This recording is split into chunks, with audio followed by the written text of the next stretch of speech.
Dah nak kena PBS fasa 1, tapi still blur. Tak tahu nak kena buat apa. Meh sini kita terangkan.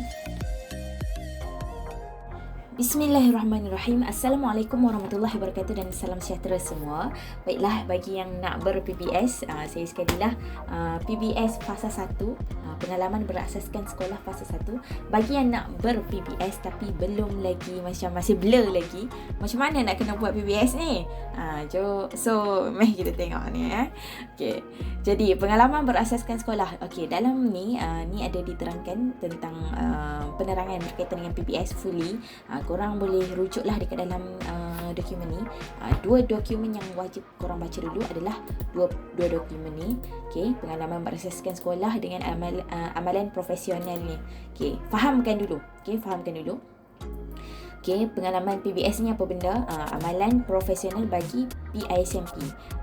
Pelaksanaan PBS dapat memberi kefahaman awal kepada pelajar tentang alam persekolahan daripada perspektif seorang guru. Jadi inilah antara objektifnya, objektif PBS. Korang boleh tengok strategi pelaksanaan. Yang ni adalah untuk PBS fasa 1, yakni selama 1 minggu bagi semester 2 tahun 1 bagi program Ijazah Sarjana Muda Perguruan PISM. And then yang pentingnya kat sini, aktiviti semasa PBS, yang ni korang kena tengok, baca, fahamkan aktiviti semasa PBS. And then kehadiran sangat penting. And then status pelaksanaan dan peranan dan tanggungjawab pelajar. Okay, yang tu 3 main perkara penting semasa PBS. Jadi untuk kesimpulan bagi apa yang kita sebenarnya kena buat waktu PBS ni. Okay, sebenarnya apa yang kita kena buat waktu PBS ni adalah korang boleh tengok dekat mana pop out tu. Antara 3 perkara penting saja yang kita kena buat waktu PBS. Pertama sekali kita faham dulu PBS tu adalah pengalaman berasaskan sekolah, PBS. Jadi semasa PBS kena buat apa? Yang pertama, fahami dan lengkapkan borang-borang berkaitan PBS yang dah diberikan oleh unit praktikum IPG. Boleh rujuk kepada senarai borang yang perlu untuk print out kan. Ada dalam ni saya sharekan senarai borang yang perlu nak kena print out tu. Yang keduanya, fahami dan buat sedikit kajian tentang pelaksanaan laporan PBS.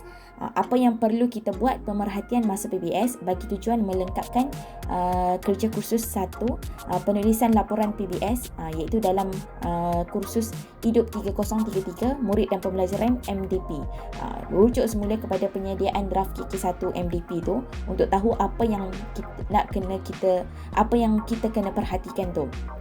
Yang ketiganya adalah fahami dan lengkapkan apa yang perlu ada dalam senarai semak penyediaan portfolio semasa menjalankan PBS. Yang ni boleh rujuk kepada kandungan portfolio. Jadi itu adalah 3 perkara penting yang kita kena buat waktu PBS. Yang pertamanya adalah lengkapkan borang-borang berkaitan PBS yang diberikan oleh unit praktikum. Yang kedua, buat pemerhatian dan kaji sikit tentang apa yang kita nak kena buat waktu dalam laporan PBS nanti ni. Yang tu berkait dengan kursus MDP. Dan yang ketiga adalah settlekan bahagian dalam penyediaan portfolio PBS. 3 benda tu sahaja yang kita kena settlekan time PBS. Dan dalam tu adalah diberikan kena buat temu bual lah semua-semua tu. Bila korang dah faham semua-semua tu, itu perincian dia. Tapi yang mainnya adalah 3 benda tu sahaja. Jadi sebelum nak buat PBS ni ada 2 bahan yang korang kena wajib baca, iaitu yang pertamanya adalah bahan ni. Ini penerangan penuh berkaitan dengan PBS. Baca dulu, baca dan fahami sampailah habis.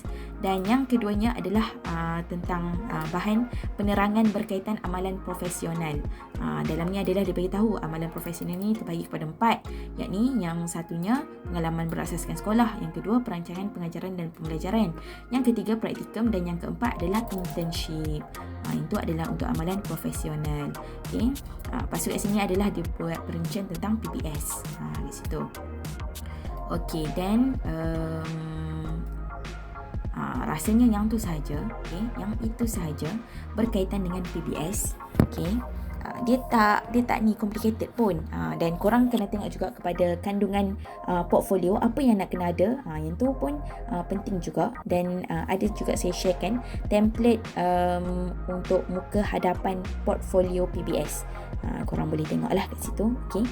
Jadi dan yang ni adalah senarai borang yang perlu untuk print out semasa PBS. Okay.